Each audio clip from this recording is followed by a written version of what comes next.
AIIMS 2005 का question है, ए solid sphere is rolling on A frictionless surface. ये frictionless surface है, रोल कर रहा है इस पे, फ्रिक्शनलेस सरफेस पे रोल कर रहा है। shown in the figure with the translation velocity v, if the sphere climbs up to the height h, then the value of v should be, v की वैल्यू क्या होनी चाहिए कि उसके ऊपर क्लाइंब कर सके।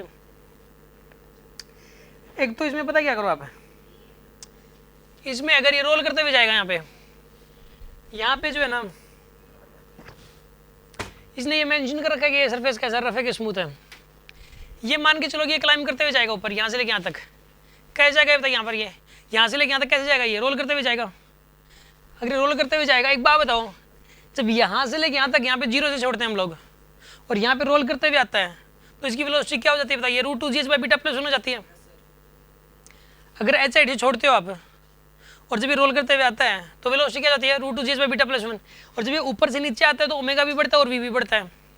जब ये ऊपर जा रहा होगा अब रोल करते हुए तो वी भी घट रहा होगा, ओमेगा भी घट रहा होगा। और यहाँ जाते जाते वेलोसिटी क्या हो जाएगी इसकी, जीरो। यहाँ पे जाते जाते वेलोसिटी क्या हो जाएगी इसकी, जीरो हो जाएगी। वी भी घट रहा होगा, ओमेगा भी घट रहा होता है, उसका उल्टा होता है, ठीक है ना। एक बात बताइए आप, जब ऊपर से नीचे आएगा तो रोल करते हुए आएगा, वी भी बढ़ रहा है, ओमेगा भी बढ़ रहा है, और नीचे आते आते वेलोसिटी होगी √2gh/β+1। जब नीचे से ऊपर जाएगा रोल करते हुए अपने आप ही, बिना किसी एक्सटर्नल फोर्स के अपने आप ही जा रहा है, तो वी भी घट रहा है और ओमेगा भी घट रहा है, वी भी घट रहा है और ओमेगा भी घट रहा है।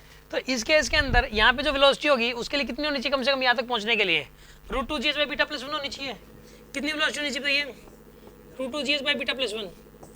यहाँ पे ना ये रोल करते हुए चढ़ेगा, ये मानने पड़ेगी। और रोलिंग तभी हो सकती है जब यहाँ पे रफ सरफेस हो, इसको मेंशन करना चाहिए, यहाँ से यहाँ तक रफ है, ठीक है ना। यहाँ पे जी की वैल्यू कितनी, यहाँ पे जी की वैल्यू जी और एच की वैल्यू एच। बीटा कितना होता है बताइए सॉलिड स्फीयर के लिए, 2/5+1। सोल्व करो इसको, कितना होगा यहाँ पे 2gh/में कितना आएगा यहाँ पर, ये 7/5। इसका मतलब क्या हुआ, ये 5/7। इतनी वेलोसिटी चाहिए, 10gh/7 पूरे कंट्रूट, ये वेलोसिटी चाहिए 10gh/7 पूरे कंट्रूट। इसे ज़्यादा चाहिए मतलब इक्वल टू या इससे ज़्यादा, मतलब ए ऑप्शन करेक्ट है इसका, ऑप्शन इज करेक्ट। क्या दे रखा है, बी दे रखा है। अगर फिर ये रफ नहीं मान रखा है इसने, अगर इसने बी दे रखा है ना, फिर पता क्या होगा, सुनो, फिर स्मूथ सरफेस है। क्या सरफेस है यहाँ पर, ये अगर रफ हुआ तो यही आएगा यहाँ पे। अगर अब स्मूथ में तो पता क्या, देखो स्मूथ सरफेस में अगर हम ऊपर से छोड़ें तो नीचे आते आते वेलोसिटी क्या जाती है उसकी, √2gh, नीचे आते आते वेलोसिटी √2gh होती है। और जब तो इसी प्रकार अगर नीचे से कितनी वेलोसिटी देगी जस्ट ऊपर तक पहुंच जाए, नीचे से कितनी वेलोसिटी देंगे जस्ट ऊपर तक पहुंच जाए, तो नीचे से कितनी वेलोसिटी देनी पड़ेगी, √2gh देनी पड़ेगी, जस्ट ऊपर तक पहुंच जाएगा ये।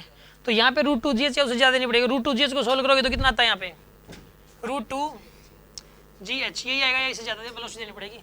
सिंपल सी बात है। यहाँ पे इसने स्मूथ बोल दिया, स्मूथ बोल दिया इसलिए इसका आंसर ये गया, और रफ होता तो ये आंसर आता है इसका, ठीक है ना।